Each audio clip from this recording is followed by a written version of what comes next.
നമ്മുടെ സംസ്ഥാനവും രാജ്യവും വയനാട്ടിലുണ്ടായ അതിഭയങ്കരമായ പ്രകൃതി ദുരന്തത്തിൻ്റെ വേദനയിൽ നടുങ്ങി ഇരിക്കുന്ന സമയത്താണ് ഇറാനിൽ നിന്ന് കൂടുതൽ ദുഃഖകരമായ മറ്റൊരു വാർത്ത വന്നത്.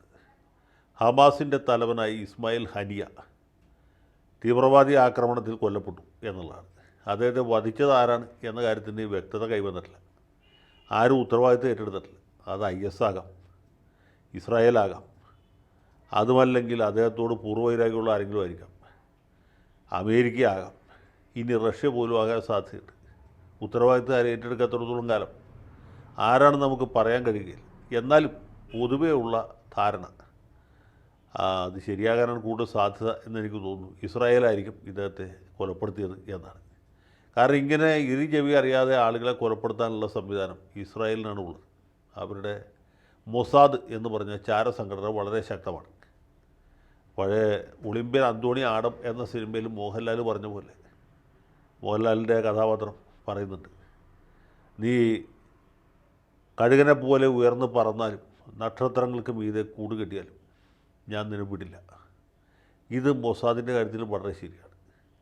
1972 മ്യൂണിക് ഒളിമ്പിക്സ് നടന്നപ്പോൾ ഈ ബ്ലാക്ക് സെപ്റ്റംബർ മുതലായ സംഘടനകളുടെ പ്രവർത്തകർ അല്ലെങ്കിൽ അതിൻ്റെ പോരാളികൾ ഒളിമ്പിക് ഗ്രാമത്തിൽ അതിക്രമിച്ച് കയറുകയും ഇസ്രായേലി അത്ലറ്റുകളെ കൂട്ടക്കൊല്ലുകയും ചെയ്ത സംഭവമുണ്ടായി. ഇത് കഴിഞ്ഞ് ഇവരൊക്കെ ജർമ്മനിയിൽ നിന്ന് പുറത്ത് കിടക്കുകയും സമാധാനപരമായിട്ട് മറ്റു രാജ്യങ്ങളിൽ പോയി ജീവിക്കുകയും ചെയ്യാറ്. പക്ഷേ ഈ ചാരസംഘടന എന്താണെന്ന് വെച്ചാൽ ഓരോരുത്തരെയും ടാർഗറ്റ് ചെയ്തിട്ട് പുറകെ പോയി ഓരോരുത്തരായിട്ട് വെടിവെച്ച് കൊല്ലുകയാണ് ഉണ്ടായത്.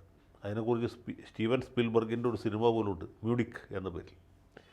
അപ്പോൾ അങ്ങനെയൊക്കെ ചെയ്യാൻ മടിക്കാത്ത വില്ലാളി വീരന്മാരാണ് ഈ മൊസാദ്. അവർ തന്നെയാണ് പണ്ട് നമ്മുടെ അഡോൾഫ് ഐക്മാൻ എന്ന് പറഞ്ഞ ഹിറ്റ്ലറുടെ വലങ്കൈയായിരുന്ന ഒരാളുടെ അദ്ദേഹത്തെ അർജൻറ്റീനയിൽ പോയി പിടികൂടി ബോധം കെടുത്തി അവിടെ നിന്ന് വിമാനമാർഗം ടെല്ലവീവിൽ കൊണ്ടുവന്ന് വിചാരണ ചെയ്ത് തൂക്കിക്കൊന്ന്. അങ്ങനെ എന്തും ചെയ്യാൻ പഠിക്കാത്ത ഒരു സംഘമാണ് ഈ മൊസാദ്. അവർക്ക് ഈ ഹമാസിനെയൊക്കെ നിസ്സാരമായിട്ട് കൈകാര്യം ചെയ്യാൻ പറ്റും.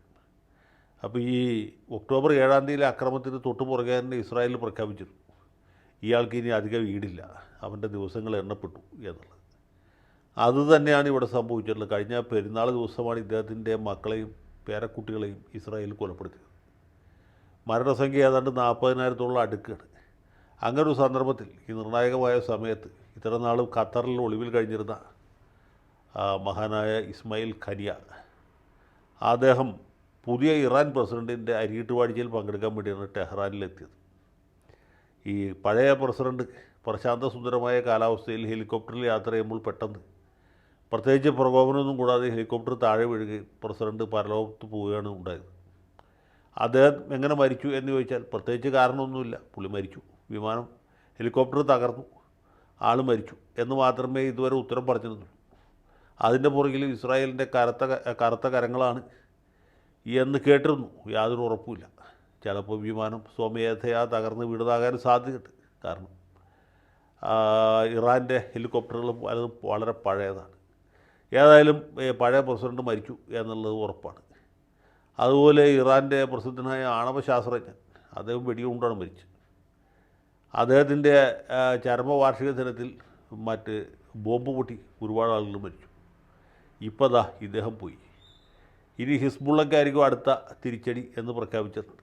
ആർക്ക് എവിടെ വെച്ച് കിട്ടുമെന്ന് പറയാൻ പറ്റില്ല. ഇസ്രായേലിനെ മൂക്ക് പിടിച്ച് തിരിക്കാൻ ശ്രമിച്ചുകൊണ്ടിരുന്ന വേറൊരു ശക്തിയായിരുന്നു ഹൂതികൾ. ഈ ഹൂതികളുടെ താവളം എന്ന് പറയുന്നത് ഇസ്രായേലിൽ നിന്ന് വളരെ വളരെ വളരെ ദൂരെയാണ്.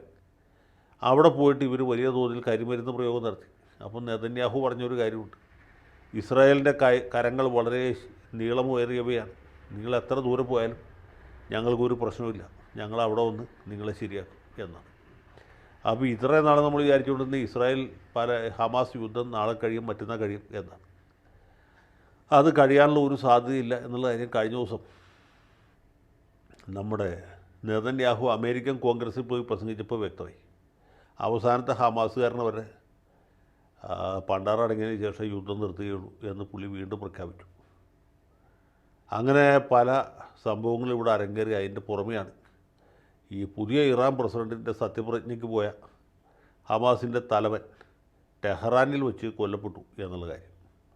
അപ്പോൾ ഇത് ഈ അടുത്ത കാലത്തൊന്നും സമരം തീരാൻ പോകുന്നില്ല, യുദ്ധം തീരാൻ പോകുന്നില്ല. ഇറാൻ ഇസ്രായേലിനെ ആക്രമിക്കും എന്ന് കേൾക്കുന്നുണ്ട്. എനിക്ക് തോന്നുന്നില്ല.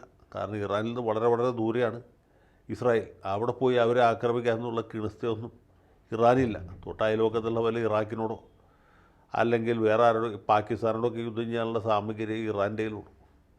വിനാശകരമായ യുദ്ധത്തിന് ഇറാൻ പോകാൻ സാധ്യതയില്ല. പിന്നൊരാൾ നമ്മുടെ ഉർദുഗാനാണ്. ഉർദുഗാൻ കഴിഞ്ഞ ദിവസം കൂടി പറഞ്ഞിട്ടുണ്ട്, ഈ ഞങ്ങൾ ഉടനെ ഇടപെടും. വന്ന മകരമാസം 41-ാം തീയതി ഈ യുദ്ധം ഉണ്ടെങ്കിൽ തുർക്കി ഇടപെടും എന്നാണ്. കഴിഞ്ഞ മകരത്തിൽ തുടങ്ങിയ യുദ്ധമാണ്. ഇതുവരെയും പുള്ളിക്ക് മുഹൂർത്തം കിട്ടിയിട്ടില്ല. പല കണിയാന്മാരെ വെച്ച് ഗണിച്ചുകൊണ്ടിരിക്കുകയാണ്. മുഹൂർത്തം കെട്ടി കഴിഞ്ഞാൽ പുള്ളി ഉടനെ തന്നെ തുർക്കി വമ്പിച്ച സൈന്യത്തെ പശ്ചിമേഷ്യയിലേക്ക് അയക്കും. അതോടെ ഇസ്രായേൽ തോറ്റു തുന്നം പാടും. അപ്പോൾ ഇസ്രായേൽ തോറ്റു കഴിഞ്ഞു എന്നാണ് നമ്മുടെ മീഡിയ വൺ ചാനലും മാധ്യമവും പത്രവും ദിവസവും പറഞ്ഞുകൊണ്ടിരിക്കുന്നത്. ഇന്ന് വൈകുന്നേരം കൂടി പറഞ്ഞു കേട്ടു, ഇവിടെ ഇസ്രായേൽ തോറ്റു കഴിഞ്ഞു, ഇനി ഒന്നും ബാക്കിയില്ല, പണി തീർന്നു. ഇസ്രായേലിൻ്റെ അന്ത്യം കുറിക്കുന്ന ഒരു സംഭവമാണ് ഈ ഇസ്മായിൽ ഹനിയയുടെ കൊലപാതകം എന്നും പറഞ്ഞു. അപ്പോൾ ഇസ്രായേൽ തോറ്റു കഴിഞ്ഞ സ്ഥിതിക്ക് ഇനിയിപ്പോൾ വേണമെങ്കിൽ നമുക്ക് ഈ യുദ്ധം അവസാനിപ്പിക്കാം. പക്ഷേ ഇതാണ് സംഭവിച്ചുകൊണ്ടിരിക്കുന്നത്. ഏതായാലും ഇസ്മായിൽ ഹനിയയുടെ മരണത്തിൽ അഗാധമായ ദുഃഖം രേഖപ്പെടുത്തുന്നു. അദ്ദേഹം അങ്ങനെ പെട്ടെന്നൊന്നും പോവുകയില്ല. പുള്ളിയുടെ ഓരോ തുള്ളി ചോരയിൽ നിന്നും 1000 പേര് വീഴുന്നു എന്നാണ് ജമാഅത്തെ ഇസ്ലാമിക്കാരും പഴയ പോപ്പുലർ ഫ്രണ്ടുകാരും ഒക്കെ പറഞ്ഞുകൊണ്ടിരിക്കുന്നത്. അങ്ങനെ തന്നെ സംഭവിക്കട്ടെ. ഒരുപാട് ഹാനിയന്മാർ രംഗത്ത് വരട്ടെ. അവർ ഇസ്രായേലുമായിട്ടുള്ള ഏറ്റുമുട്ടൽ പോരാട്ടം തുടരട്ടെ എന്ന് മാത്രം ആശംസിച്ചുകൊണ്ട് പൊരുതുന്ന എല്ലാ ഹമാസുകാർക്കും നമ്മുടെ നാട്ടിലെ ഹമാസ് ഫാൻസ് അസോസിയേഷൻ ഐക്യദാർഢ്യം പ്രഖ്യാപിച്ചുകൊണ്ട് എളിയ വാക്കുകൾ അവസാനിപ്പിക്കുന്നു. ജയ് ഹമാസ്, ജയ് ഫലസ്തീൻ.